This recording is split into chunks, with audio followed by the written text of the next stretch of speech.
Hello, friends. It's a pleasure to be here with you again.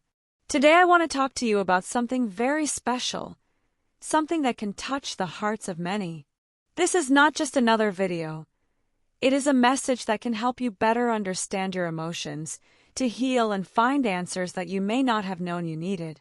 Because let's be honest, we have all gone through moments when we feel an emptiness in our chest, a lump in our throat that does not let us breathe. Those moments when life tests us and we do not know how to move forward. Today I want to share with you a true story, a story that happened to a follower and that can resonate with many of you. So if you have ever lost someone you love, if it makes sense that the pain is so great that it seems there is no way out, this video is for you. Stay until the end, because I want to help you see the light in the middle of the storm. The story. A few days ago, a follower wrote to me with her heart broken. Her message was full of sadness, of despair. Her voice was noticeably broken. She told me that her cat, her companion for years, was very ill. She had tried everything, but the vet told her something that nobody wants to hear: there is nothing more to do. The best option is to sacrifice her so that she does not suffer more. When she told me this, the first thing she felt was her pain. I imagined her anguish, her impotence, and I know that many of you have gone through something similar. Because when a loved one, yes, animals are also family, is in their last days, it is as if they tear a part of ourselves. She could not accept it. Her mind told her that maybe there would be a solution, that maybe if she waited a little longer, but deep down she knew the truth. I asked, what do I do? How do I manage this pain? I do not want to lose her, but I do not want to see her suffer either. And her question touched my soul, because there are no easy answers when it comes to farewells happening, in which we cling to the idea that perhaps everything is a mistake. She was in this phase. Then comes anger, sometimes against the vet, against God, against the grief process. The first thing I explained to her is that what she was feeling was not a simple passing sadness. It was a grief.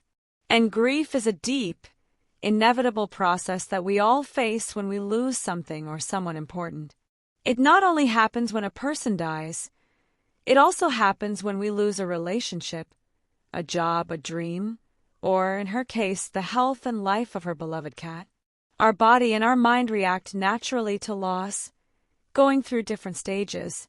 The first is denial, that instant in which we do not want to believe what is happening, in which we cling to the idea that perhaps everything is a mistake. She was in this phase.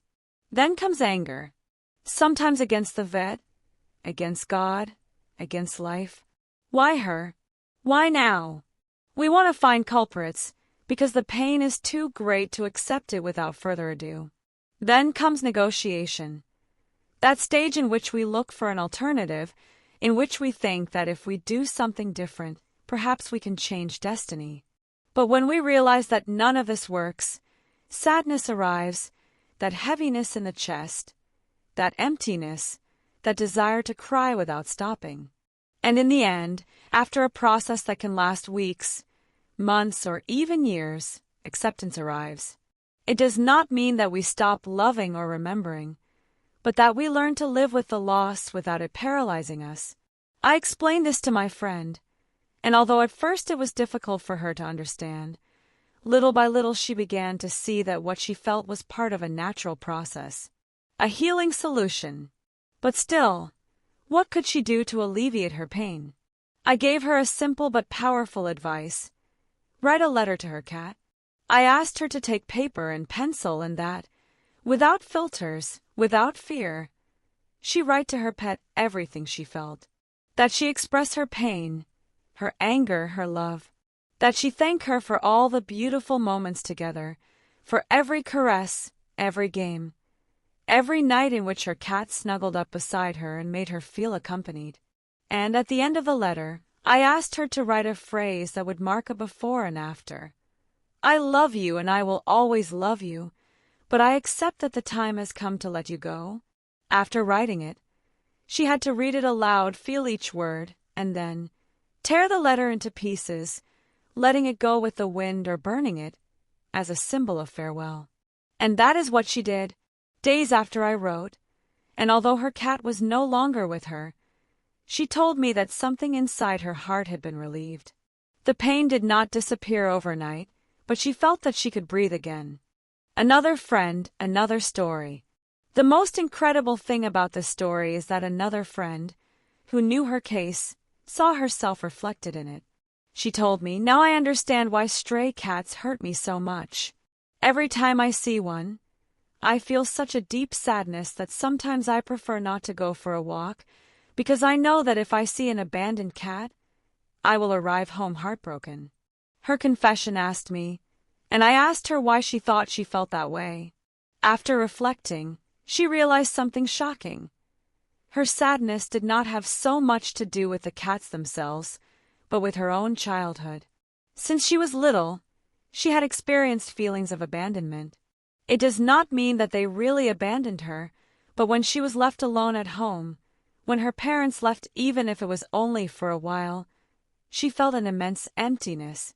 That feeling was recorded in her mind, and every time she saw a stray cat, her subconscious relived that feeling of loneliness and abandonment. It was a moment of revelation for her.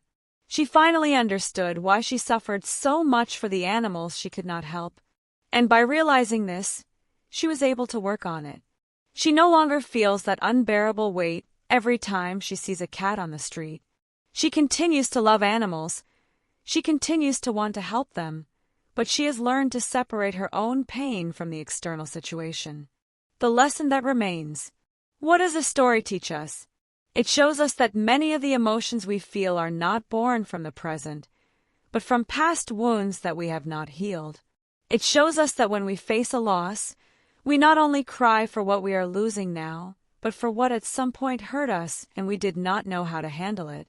And most importantly, it reminds us that pain is a teacher, but we cannot let it dominate us. If you have ever felt a sadness that you cannot explain, if you react very intensely to certain situations, we invite you to ask yourself a question. Where does this pain really come from? Because when you discover its origin, you can begin to heal it. I close if this video has helped you, if it has made you reflect, if it makes sense that in some way it has touched your heart, leave me a comment. Tell me your story. I want to read you. And please do not forget to subscribe to the channel. Here we talk about life, about emotions, about how to heal and move forward despite the challenges. Because if there is something I want you to remember, it is this. Living is learning to let go, learning to heal, and learning to move forward. We will see you in the next video.